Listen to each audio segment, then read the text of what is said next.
good morning. Hello, sir. Good morning. How are you? I'm feeling good, but how are you, sir? Same as the video, I'm doing great. How about your study? So my studies are good, but there are a lot of activities, but we must pass through our deadlines. So how about you, sir? How about your studies? It's very exhausted. Like we're having lot of activities. Like we have are having a FS book that we need to accomplish. But I'm thankful that I am still able to manage my time. Have you heard about one of our classmates get pregnant? Yes, I heard that. Hmm, I'm very curious. It's like what happening in our society nowadays. Look, it is one of our classmates, but it is really happening in our society. Like most especially are those like having school, those students who are at very young age. Like for you, how would you define teenage pregnancy? So for me, I define teenage pregnancy, uh, having a pregnant at the age 13 to until 19 years of age. That, however, the girls have as young as a teen who have a sexually active and occasionally give a birth. So how about you, sir? How can you define teenage pregnancy? For me, just based on what I have observed, teenage pregnancy are those children who got pregnant at not at the right time, just like just between just 13 to 19, like they're having get pregnant because maybe it's because of their emotion or feelings that drives them and leads them into get pregnant at their very young age. So in our society nowadays, so for you, like in your own opinion, like what is your idea on how to prevent this teenage pregnancy? So I think the best thing to prevent the teenage pregnancy is to use the contraceptives, because through contraceptives we can prevent the teenage pregnancy and we can control the population within our society. Okay, so you've got your point, but for me it's not right to propose that they will use contraceptives just to prevent pregnancy, because getting into sexual, it is a sin when it comes to out of the marriage. It becomes premarital sex. They're committing premarital sex, which is not right in our society, most especially when it comes to if we will base it into Bible, or it is in biblical context, it is a sin. It is the most sin that committed even in the Old Testament. What is the purpose of sex education if we cannot apply into our real life situation? So as a teenager, we must be open-minded enough to use the contraceptives in order to prevent the teenage pregnancy.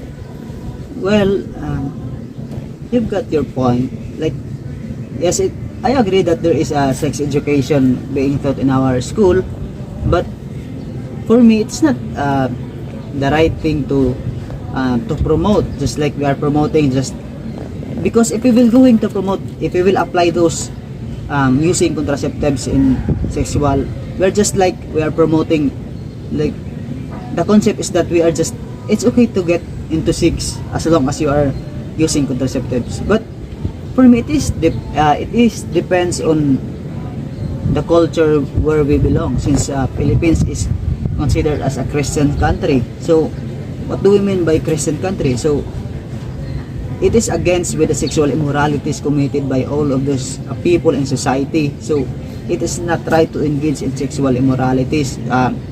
As what we have observed, it is also the reason of getting transmitted disease, right? Have you heard about the transmitted disease? It kills a lot of people, like many people get infected because of having sexual intercourse with other people.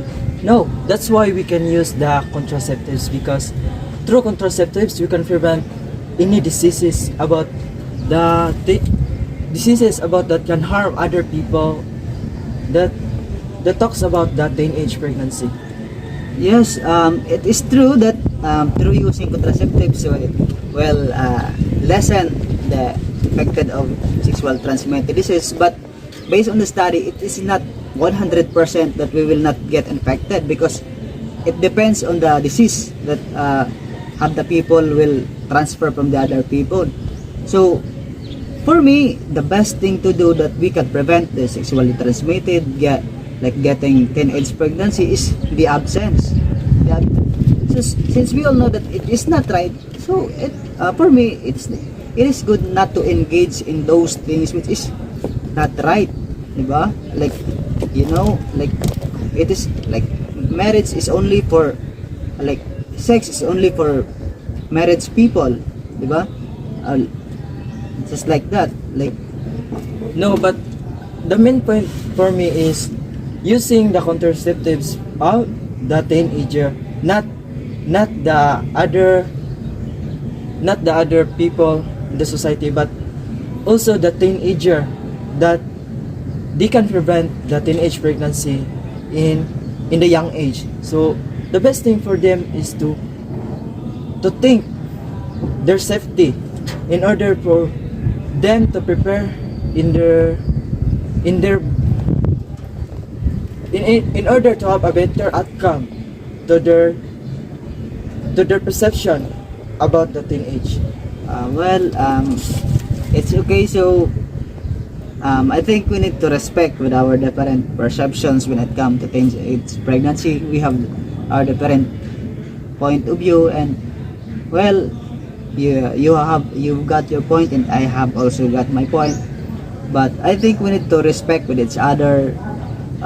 All we need to do is to listen or not to engage those like, so that we will not be one of the victim of teenage pregnancy, because we all know that teenage pregnancy will ruin our future, just like what we have observed in our society.